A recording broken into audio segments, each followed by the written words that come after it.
هندسه. استاذ احمد، وريني انت بتعمل ايه. ايه يا باشا ده يا باشا؟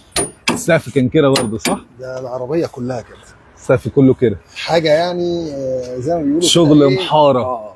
والله طب بقول لك ايه. حاجه ايه، بص المنظر لا ما حاجه طيب. تبسطك يعني. لا هي ما بص، تبسطش، هي تحزن. طب مش غلط الكلام ده؟ شايف المنظر ده كده؟ وقوايم ده مش غلط، دي كارثه. دي كارثه صح؟ دي كارثه يعني مدويه. وانا شايف بارومه تحتيها صح؟ بص بارومه سرحت. بص بقى، انا حاسس يعني مش عارف ليه كده، حاسس ان ده جبس واسمنت. جبت اه والله فعلا. والسقف كان كده فعلا، وكان كله مشقق بص المنظر، بص يعني خراب. الموضوع. طب هو كل الشغل كده؟ يعني انت كل شغلك بالشكل ده؟ هو الاغلبيه اللي بتجي لنا كده الناس بتثق فينا ان احنا الحمد لله عشان نرجع الحاجه لوضعها الطبيعي، بص وده من كرم ربنا علينا يعني. اكيد، بس هو ونعم بالله. بس انا اعرف السمكري الحريف من شغل البارد. طبعا صراحه طبعا.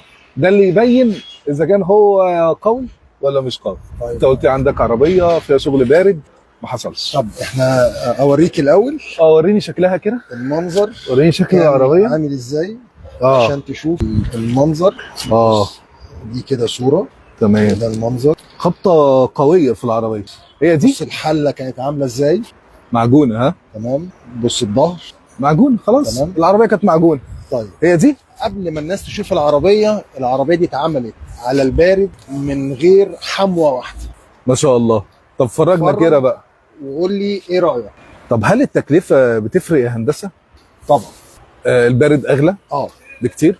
لا مش بكتير برضو، بس هو شغل البارد فيه حرفنه، وفي زي ما بيقولوا خبره كبيره جدا. هي لمسات الفنان بتبان في البارد صحيح. تفاصيل زي ما انت شايف كده. تمام.